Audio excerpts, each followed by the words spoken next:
दिव्यांगजन हेतु आरक्षित पदों के विरुद्ध आवेदकों का चयन वॉक इन के माध्यम से किया जाएगा। वॉक इन से आशय है कि यदि आवेदक विज्ञापित पद के लिए विहित की गई न्यूनतम अर्हता एवं अनुभव रखता है, यदि आवश्यक हो तो ऐसे आवेदकों द्वारा ऑनलाइन आवेदन करने पर उनका चयन निर्धारित आवश्यक शैक्षणिक योग्यता में प्राप्त अंकों के आधार पर मेरिट के अनुसार होगा, मतलब बिना कंप्यूटर की परीक्षा दिए हुए। हेलो फ्रेंड्स, कैसे हैं आप सब लोग। आशा करता हूं कि आप सब लोग बहुत अच्छे होंगे, मस्त होंगे, स्वस्थ होंगे।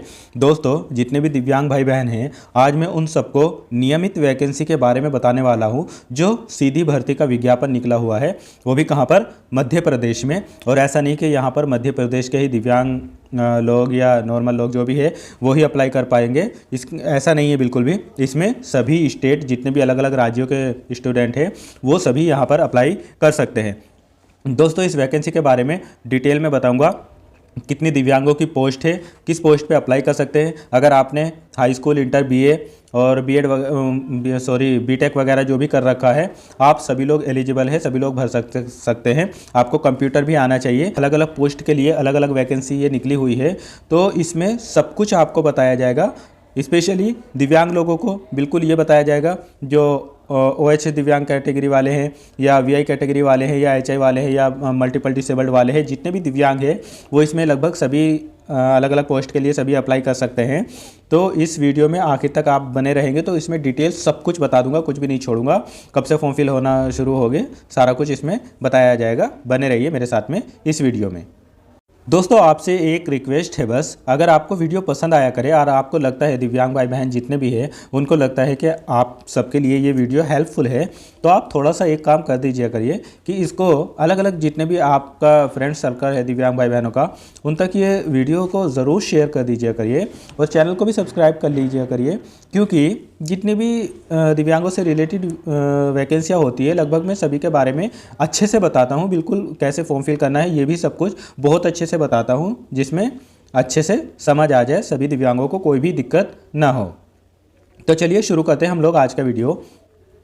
दोस्तों, अगर हम इन वैकेंसी की बात करें तो ये मध्य प्रदेश पश्चिम क्षेत्र विद्युत वितरण कंपनी लिमिटेड इंदौर में जो है उसकी अलग अलग शाखाओं में और उसमें निकली हुई है।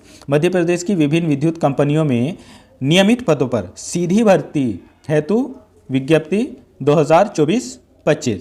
देखिए इसमें लिखा है ये वाली कंपनियां जैसे Madhya Pradesh Paschim Kshetra Vidyut limited, Madhya Pradesh power transmission company limited Jabalpur, ये अलग अलग कंपनियां हैं, 6 कंपनियां हैं। इनमें अलग अलग वैकेंसियां निकली हुई है, अलग अलग पदों के वैकेंसियां है। तो सबसे पहले हम यही देखेंगे कि दिव्यांगों की इसमें किस पोस्ट में कितनी वैकेंसियां हैं।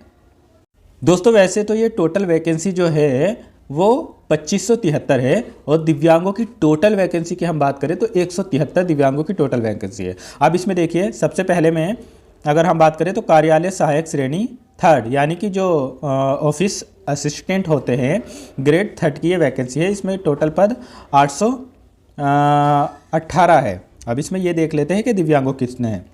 देखिए जो मध्य पश्चिम क्षेत्र विविध कंपनी लिमिटेड है इंदौर में, उसमें दिव्यांगों की अगर VI की बात करें तो उनकी 8 पोस्ट है। जो दृष्टिबाधित हैं उनकी 8 पोस्ट है और जो HI है जिनको बोलने सुनने में दिक्कत होती है वो उनकी 7 पोस्ट है और जो लोकोमोटर यानी OH कैटेगरी वाले हैं उनकी पोस्ट यहाँ पर नहीं है, अभी आगे आएगी, आप घबराना नहीं। और जो मल्टीपल डिसेबल्ड वाले हैं उनकी भी 7 पोस्ट है। इस हिसाब से यहाँ पर इसमें टोटल 22 पोस्ट हो जाती है दिव्यांगों की। अब अगली कंपनी है इसमें MP पावर मैनेजमेंट जबलपुर। तो जबलपुर में VI की पोस्ट नहीं है, HI की पोस्ट नहीं है और लोकोमोटर डिसेबल्ड की 1 पोस्ट है। मल्टीपल डिसेबल्ड की भी यहाँ पर कोई पोस्ट नहीं है। इसी तरीके से Madhya Pradesh power generating company limited Jabalpur में VI की कोई पोस्ट नहीं है, HI की, लोकोमोटर डिसेबल्ड की और मल्टीपल की यहाँ पर कोई पोस्ट नहीं है। अगर मध्य प्रदेश क्षेत्र विद्युत वितरण कंपनी लिमिटेड भोपाल की बात करें तो भोपाल में VI की भी 6 पोस्ट है, HI की भी 6 पोस्ट है और जो लोकोमोटर डिसेबल्ड OH वाले हैं उनकी भी 6 पोस्ट है और मल्टीपल डिसेबल्ड वाले जो हैं उनकी भी 5 पोस्ट है। इस तरीके से यहाँ पर टोटल पोस्ट हो गई 23 और जो ऊपर मैंने बताई थी उनको सबको मिला के यहाँ पर जो ऑफिस असिस्टेंट की पोस्ट है टोटल हो गई 46, यानी 46 हो गई ऑफिस असिस्टेंट के लिए। तो अगर कोई ऑफिस असिस्टेंट में अप्लाई करना चाहता है तो उनके लिए 46 पोस्ट है दिव्यांगों के, अलग अलग दिव्यांगों के लिए। ठीक है, अब हम लोग अगली कंपनी देखते हैं। दोस्तों अगली पोस्ट है लाइन परिचालक यानी लाइन अटेंडेंट की, जिसमें टोटल पद है 1196। ये सब नॉर्मल को सबको मिला के है। इसके बाद में अगर हम बात करें यहाँ पर तो मध्य प्रदेश पश्चिम इंदौर में अगर बात करें तो वीआई की इसमें 6 पोस्ट है, एचआई की भी 6 पोस्ट है, लोकोमोटर डिसेबल्ड की भी 6 पोस्ट है, मल्टीपल डिसेबल्ड की भी 6 पोस्ट है। इस तरीके से ये हो गई इस कंपनी में पर्टिकुलर इंदौर में 24 पोस्ट। ऐसे ही मध्य प्रदेश पूर्व क्षेत्र विवि कंपनी लिमिटेड जबलपुर में बात करें तो वीआई की 9 पोस्ट है, एचआई की 9 पोस्ट है, लोकोमोटर डिसेबल्ड की भी 9 पोस्ट है और मल्टीपल डिसेबल्ड की भी 9 पोस्ट है। इस तरीके से हम जबलपुर की बात करें तो यहाँ पर हो गई 36 पोस्ट। ऐसे ही मध्य प्रदेश क्षेत्र भोपाल की बात करें तो वीआई की 3 पोस्ट है, एचआई की 3 पोस्ट है, लोकोमोटर डिसेबल्ड की 3 पोस्ट है और मल्टीपल डिसेबल्ड की 3 पोस्ट है। इस तरीके से ये हो गई 12 पोस्ट। तो टोटल अगर हम लाइन परिचालक में बात करें तो अलग अलग दिव्यांगों की टोटल पोस्ट हो गई 72 पोस्ट। ठीक है, अच्छी खासी पोस्ट है। अगर कोई लाइन अटेंडेंट के लिए अप्लाई करना चाहते हैं दिव्यांग भाई बहन तो वो अप्लाई कर सकते हैं। आगे देखते हैं किस पोस्ट में कितनी है। दोस्तों अगली पोस्ट है सुरक्षा उप निरीक्षक यानी सिक्योरिटी सब इंस्पेक्टर। यहाँ पर टोटल 7 पोस्ट है, जिसमें दिव्यांगों में केवल वीआई पर्सन अगर कोई है तो उनकी 1 पोस्ट है। ठीक है, बाकी यहाँ पर एचआई, लोकोमोटर डिसेबल्ड और मल्टीपल डिसेबल्ड की नहीं है।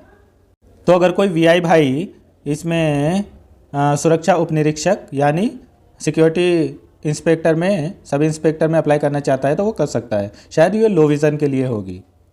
दोस्तों अगली पोस्ट है कनिष्क अभियंता यानी जूनियर इंजीनियर, जो प्लांट यानी संयंत्र मैकेनिकल होते हैं उनकी ये पोस्ट है। इसमें अगर हम बात करें तो जबलपुर में है ये जनरेटिंग कंपनी में, और ये वीआई की 1 पोस्ट है। यहाँ पर एचआई की भी 1 पोस्ट है, लोकोमोटर की यहाँ नहीं है, मल्टीपल डिसेबल्ड की 1 पोस्ट यहाँ है।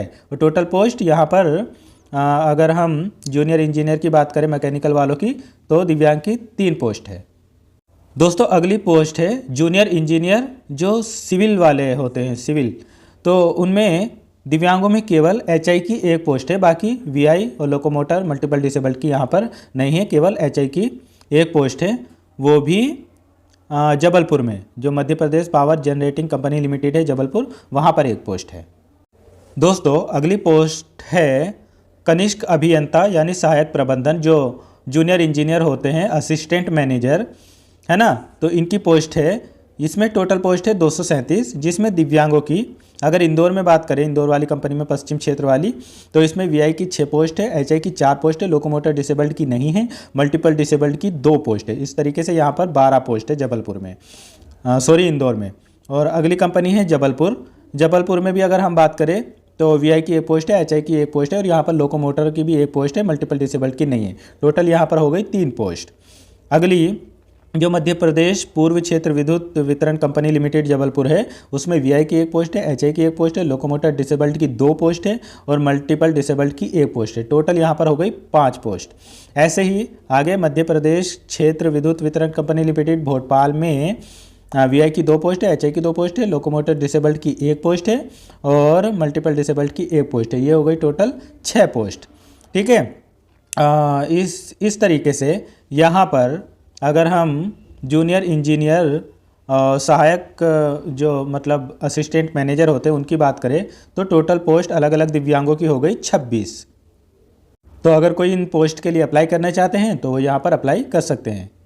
दोस्तों अगली पोस्ट है असिस्टेंट लॉ ऑफिसर यानी सहायक विधि अधिकारी की, जिसमें अगर हम बात करें तो मध्य प्रदेश क्षेत्र विद्युत कंपनी लिमिटेड भोपाल में वीआई की पोस्ट नहीं है, एचआई की 1 पोस्ट है और लोकोमोटर डिसेबल्ड की 1 पोस्ट है। इस तरीके से यहाँ पर जो विधि अधिकारी है उनकी टोटल 2 पोस्ट है दिव्यांगों में, वो भी एचआई की 1 और लोकोमोटर डिसेबल्ड की 1। दोस्तों अगली पोस्ट है संयंत्र सहायक यानी प्लांट असिस्टेंट मैकेनिकल में, तो यहाँ पर वीआई की 1 पोस्ट है जबलपुर में। जबलपुर की बात करें वीआई की 1 पोस्ट है, एचआई की, लोकोमोटर की भी 1 पोस्ट है, एचआई की भी 1 पोस्ट है और मल्टीपल डिसेबल्ड की भी 1 पोस्ट है। टोटल यहाँ पर 4 पोस्ट है। ऐसे ही अगली पोस्ट प्लांट सहायक अगर इलेक्ट्रिकल की बात करें तो इसमें जबलपुर में वीआई की पोस्ट नहीं है, एचआई की नहीं है, लोकोमोटर डिसेबल्ड की 1 पोस्ट है और मल्टीपल डिसेबल्ड की 1 पोस्ट है। तो इस पद के लिए टोटल 2 पोस्ट है। अगली पोस्ट है जूनियर स्टेनोग्राफर यानी भंडार सहायक। कुल पद यहाँ पर 18 है, जिसमें जबलपुर में है ये, और वीआई की कोई पोस्ट नहीं है, एचआई की नहीं है। लोकोमोटर डिसेबल्ड अगर कोई है तो उनकी एक पोस्ट है यहाँ पर। सॉरी, ये भंडार सहायक जो है ये स्टोर कीपर की है, मैंने गलत बोल दिया था, स्टोर कीपर की है वो। अगली पोस्ट है ये कनिष्क शीर्घ लेखक, ये स्टेनोग्राफर की है। इसमें दिव्यांग की कोई पोस्ट नहीं है स्टेनोग्राफर में। अगली पोस्ट है ड्रेसर की। ड्रेसर जो पट्टी बंधक होते हैं ड्रेसर, उनमें वीआई की केवल एक पोस्ट है, बाकी और अदर दिव्यांगों की नहीं है। ये जबलपुर में है, वीआई की है यहाँ पर एक पोस्ट ड्रेसर में।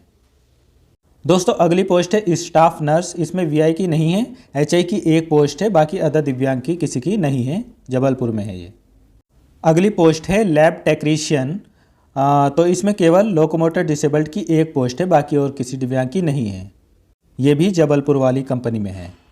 दोस्तों अगली पोस्ट है अग्निशामक, यानी ये जो फायरमैन होते हैं उनकी, तो इसमें दिव्यांग की वीआई की एक पोस्ट है, एचआई की भी एक पोस्ट है, लोकोमोटर डिसेबल्ड की भी एक पोस्ट है, और मल्टीपल डिसेबल्ड की भी एक पोस्ट है। तो फायरमैन के लिए कुल 5 पोस्ट है, जिसमें से दिव्यांगों की 4 पोस्ट है, एचआई, वीआई, लोकोमोटर और मल्टीपल की एक एक पोस्ट है।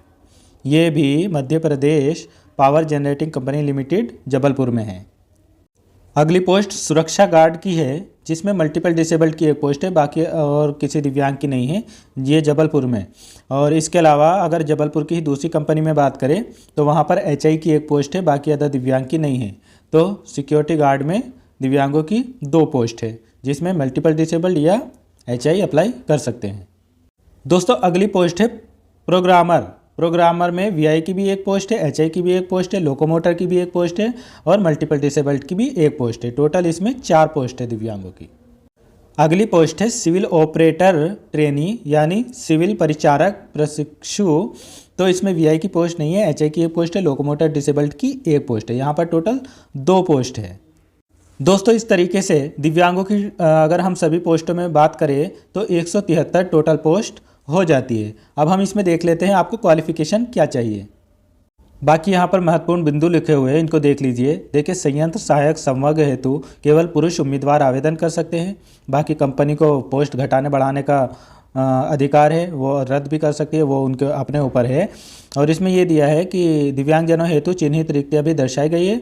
दिव्यांगजनों हेतु दर्शित रिक्तिका पर इस विज्ञापन के बिंदु आगे हम बात करेंगे, है ना, और उनका चयन किस तरीके से होगा वो आगे दिया हुआ है। सबसे अच्छी बात है, मुझे लगता है दिव्यांगजनों को इसमें सीबीटी नहीं देना पड़ेगा, उनका मेरिट बेस पर ही हो जाएगा। आगे अभी हम देखते हैं, पहले क्वालिफिकेशन देख लेते हैं।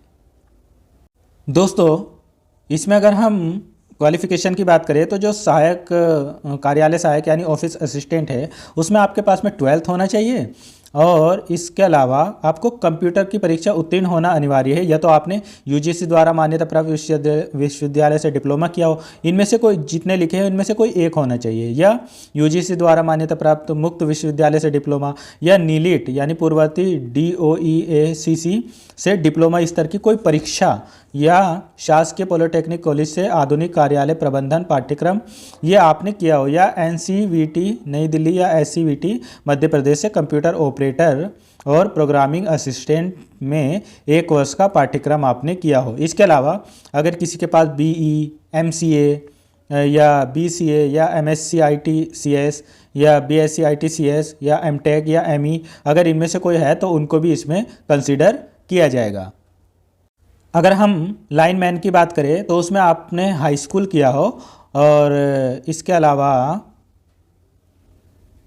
10वीं के अलावा अगर किसी ने NCVT या SCVT मान्यता प्राप्त औद्योगिक प्रशिक्षण संस्था प्राइवेट ITI संस्थान से 2/3 वर्षीय ITI या जिसमें विद्युतकार, लाइनमैन, वायरमैन परीक्षा उत्तीर्ण की हो, या ऑपरेटिंग प्रशिक्षण अवधि को छोड़कर ITI में सेंटर ऑफ एक्सीलेंस के तहत स्थापित इलेक्ट्रिकल सेक्टर में शहडोल, रत्नाल इन सब से 2 वर्षीय पाठ्यक्रम पूर्ण करने वाले अभ्यर्थी भी इसमें आवेदन कर सकते हैं। ठीक, अगर हम सुरक्षा उपनिरीक्षक की बात करें तो इसमें आपने कहीं से भी स्नातक किया हो। उसके अलावा पुलिस, थल सेना, नेवी और पैरामिलिट्री फोर्स केंद्र या राज्य शासन के इंटेलिजेंस विभाग, मध्य प्रदेश राज्य विद्युत मंडल की उत्तरवर्ती कंपनियों के सुरक्षा विभाग में अथवा होमगार्ड में सैनिक, लायंस लाय और नायक, हवलदार अथवा उच्च पद पर कार्यरत कार्मिक जिन्होंने विज्ञापन दिनांक की तिथि को न्यूनतम 3 वर्ष की सेवा पूर्ण कर ली हो, वो इसमें अप्लाई कर सकते हैं। अगला है कनिष्क अभियंता मैकेनिकल में अगर हम बात करें तो किसी भी मान्यता प्राप्त विश्वविद्यालय या यूनिवर्सिटी से आपने न्यूनतम 65% अंकों के साथ,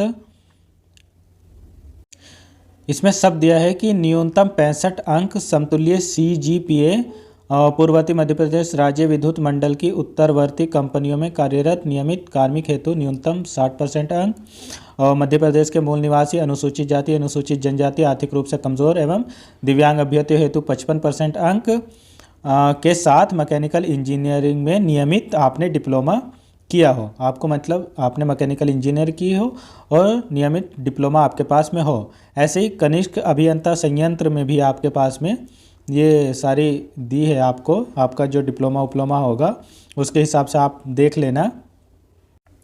तो ये एजुकेशन आप अपने अपने हिसाब से जिसने भी डिप्लोमा या जिस पोस्ट के लिए आप अप्लाई कर रहे हैं उस हिसाब से आप अपना ज़रूर देख लेना। आपके पास में जिस भी पोस्ट के लिए आप अप्लाई करोगे उसमें आपके पास में उससे रिलेटेड फुल एजुकेशन होनी चाहिए। और जैसे ये भंडार सहायक थे तो उसमें उम्मीदवार को केंद्र या राज्य सरकार से 12वीं पास होना चाहिए, और इसमें से जैसे UGC द्वारा मतलब आपके पास में कंप्यूटर नॉलेज होनी चाहिए, उसमें कोई डिप्लोमा होना चाहिए, जैसे नीलिट से होना चाहिए या NCVT या SCVT से होना चाहिए।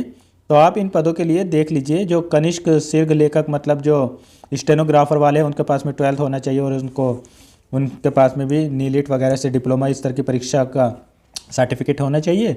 और टाइपिंग स्पीड उनकी जो शॉर्ट हैंड है वो भी 40 शब्द प्रति मिनट होना चाहिए। और ANM में तो दिव्यांग की पोस्ट नहीं थी। ड्रेसर की अगर बात करें तो इसमें 12th होना चाहिए और शासन द्वारा मान्यता प्राप्त चिकित्सालय संस्था से ड्रेसर का 3 माह का प्रशिक्षण होना चाहिए। स्टाफ नर्स में भी आपके पास में 12th होना चाहिए। भौतिक शास्त्र रसायन शास्त्र जीव शास्त्र विषयों से परीक्षा उत्तीर्ण होनी चाहिए, है ना। और लैब टेक्नीशियन में भी 12th आपके पास होना चाहिए और चिकित्सा परिषद से जीवित पंजीयन होना अनिवार्य है, ठीक है। ECG में तो दिव्यांग की पोस्ट नहीं थी। और अग्निशामक में अगर बात करें तो राज्य शासन अथवा भारत सरकार द्वारा मान्यता प्राप्त विश्वविद्यालय मंडल से हाई स्कूल परीक्षा होनी चाहिए। इसके अलावा मध्य प्रदेश शासन या भारत सरकार से मान्यता प्राप्त संस्थान से अग्निशामक में मुख्य पाठ्यक्रम उत्तीर्ण होना अनिवार्य है। अग्निशामक पाठ्यक्रम की अवधि 6 माह से कम नहीं होनी चाहिए, ठीक। प्रकाशन अधिकारी में भी ऐसे ही आप अपने हिसाब से देख लीजिए। और सुरक्षा सैनिक में 12th होना चाहिए और वही पुलिस का 2 वर्ष की सेवा पूर्ण कर ली हो, ऐसा होना चाहिए। प्रोग्रामर में अगर बात करें तो इसमें भी आपके पास में BTech वगैरह कुछ इस तरीके का होना चाहिए, ठीक है। और कल्याण सहायक में तो PWD की नहीं थी, MSW वालों की पोस्ट थी वो तो। और सिविल परिचालक में भी आप अपना देख लीजिए। तो जिस पोस्ट के लिए आप एलिजिबल है उन पोस्ट के लिए आप ज़रूर से ज़रूर अप्लाई कर दीजिए। और अगर हम इसमें आयु सीमा की बात करें तो 1 जनवरी 2024 तक आपकी न्यूनतम आयु जो है वो 18 वर्ष होनी चाहिए।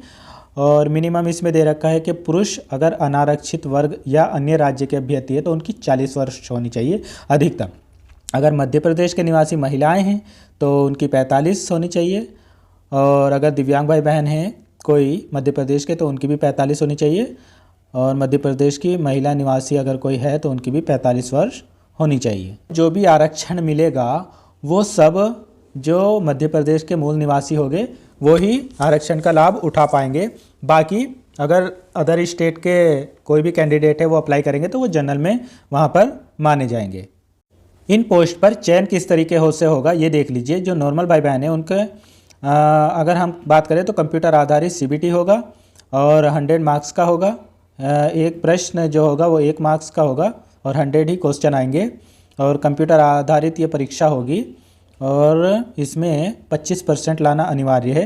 अब हम बात कर लेते हैं दिव्यांगों की। देखिए इसमें साफ साफ लिखा हुआ है कि दिव्यांगजन हेतु आरक्षित पदों के विरुद्ध आवेदकों का चयन वॉक इन के माध्यम से किया जाएगा। वॉक इन से आशय है कि यदि आवेदक विज्ञापित पद के लिए विहित की गई न्यूनतम अर्हता एवं अनुभव रखता है, यदि आवश्यक हो तो ऐसे आवेदकों द्वारा ऑनलाइन आवेदन करने पर उनका चयन निर्धारित आवश्यक शैक्षणिक योग्यता में प्राप्त अंकों के आधार पर मेरिट के अनुसार होगा, मतलब बिना कंप्यूटर की परीक्षा दिए हुए। आवेदकों के दस्तावेजों के सफल सत्यापन उपरांत दिव्यांगजन हेतु विज्ञापित पदों के विरोध ही किया जाएगा। निर्धारित आवश्यक शैक्षणिक योग्यता में 2 या 2 से अधिक आवेदकों के प्राप्त अंकों के समान होने पर वरीयता का निर्धारण ऐसे किया जाएगा। किस तरीके से?